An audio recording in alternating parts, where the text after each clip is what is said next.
সভাপতি মুফতি আব্দুর রহিম কাসিমি সাহেব, মুফতি মুসলিম তৌহিদ জনতার একটি চেতনা।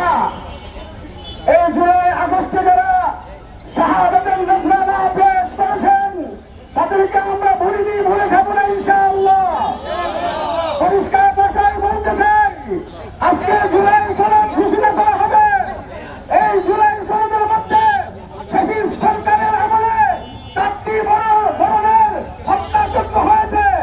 1 নম্বর পিলখানার ঘটনা, 2 নম্বর হলো 2013 সালের শাপলা চত্বর ঘটনা, 2021 সালে দেশের উস্তাদুল উলামা আল্লামা মুফতি মুবারকুল্লাহ হাফিজাহুল্লাহ জালেমের পতন ঘটিয়েছি।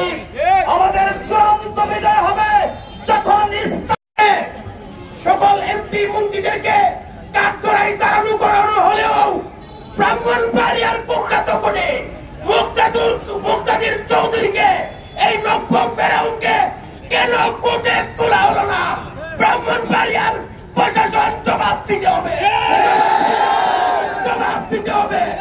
ফাঁসি চাই, মুক্তাদিরের ফাঁসি চাই, ফাঁসি ফাঁসি ফাঁসি চাই, ফাঁসি ফাঁসি ফাঁসি চাই, মুক্তাদিরের ফাঁসি চাই।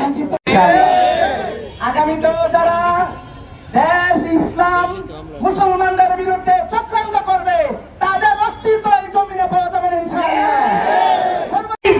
শফিউর রহমান মালাবি তাকে মুক্তি দেওয়া হয়েছে, জেল গেটে পুনরায় তাকে আটকানোর চেষ্টা করা হচ্ছে। যদি আমার ভাইকে আগামী 24 ঘন্টার ভিতরে মুক্তি না দেওয়া হয়, ঢাকা কেন্দ্রীয় কারাগারের ইটগুলো খুলে ফেলা হবে ইনশাআল্লাহ। আজকে আমরা কি জন্য এখানে একত্রিত হয়েছি তা আমাদের জানার আর বাকি নাই। সুতরাং আমরা ওলামায়ে কেরামের রক্তের বিনিময়ে আন্দোলন সংগ্রামের ভিতরে স্বাধীনতা পেয়েছি। সেই স্বাধীনতার জন্য আমাদের ওলামায়ে কেরামের পরামর্শই আমরা সেই স্বাধীনতার ফল ভোগ করতে পারি, সেজন্য আমরা সচেষ্ট হব। বিশেষ করে আমরা ব্রাহ্মণবাড়িয়াবাসী, ব্রাহ্মণবাড়িয়া ওলামায়ে কেরামের সাথে যে দুর্ব্যবহার করছে, এমন কোনো মিটিং মিছিল যায় নাই যেখানে ওলামাদের সাথে দুর্ব্যবহার করা হয়। ফাঁসি এবং শাস্তি না হওয়া পর্যন্ত আমরা কোনো থাকবো না। আল্লাহ তাআলা আমাদের তৌফিক। আমরা সকলেই জানি ফ্যাসিস্ট হাসিনা সরকার পতনের পিছনে হেফাজতের ভূমিকা অনেক ছিল। হেফাজতের অনেক উলামায়ে কেরাম মাদ্রাসার ছাত্ররা শাহাদাত বরণ করেছেন। কি বলে ঠিক কমিটি? এই জন্য আজকে জুলাই কি করা হবে, সনদ পাস করা হবে। আগামী কয়েকদিনের মধ্যে জুলাই সনদপত্র ঘোষণা করা হবে। এর মধ্যে হেফাজতের অবদান অবশ্যই জাতির সামনে তুলে ধরতে হবে। আরেকটা শেষ কথা, মুক্তাদির চৌধুরী তাকে আমাদের সকলের দাবি প্রকাশ্যে ফাঁসির কাষ্ঠে ঝুলাতে হবে। আমি বলি আমার কথা শেষ। আলহামদুলিল্লাহ, 1 বছর পূর্ণ হইল আমাদের দেশ নতুন ভাবে স্বাধীন হয়েছে। এর শুকরিয়া হিসাবে আমরা আজকে শুকরানা মাহফিল, দোয়ার মাহফিল ডাকছি। তো আমরা চাই এই স্বাধীনতা যেন অক্ষুণ্ণ থাকে। সকল দেশের নাগরিক সম্মিলিতভাবে আমরা পরামর্শ মোতাবেক দেশের জন্য, দিনের জন্য, ধর্মের জন্য কাজ করে যাব। আল্লাহ আমাদেরকে তৌফিক দান করুন। বিশেষ করে দেশকে অস্থিতিশীল করার জন্য যারা দেশে চক্রান্ত করছে, গভীর চক্রান্ত, মানুষ মারছে, অন্যায় অপরাধে জড়িত ছিল, তাদের দৃষ্টান্তমূলক শাস্তি যেন করা হয়, শাস্তির ব্যবস্থা যেন করা হয়, এই জন্য সরকারের কাছে আমরা জোর দাবি জানাইতেছি।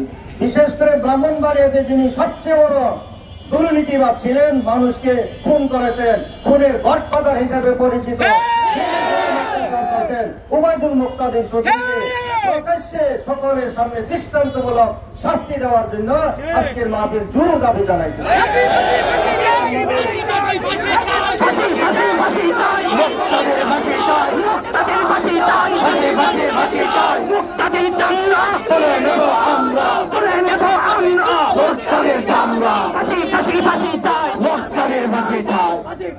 আজকে আমাদের বিক্ষোভ মাহফিলে আমাদের কেন্দ্রীয় সভা সেক্রেটারি মহাসচিব আল্লামা আলহাজ হযরত মাওলানা সাজিদুর রহমান সাহাবুর থাকার কথা ছিল।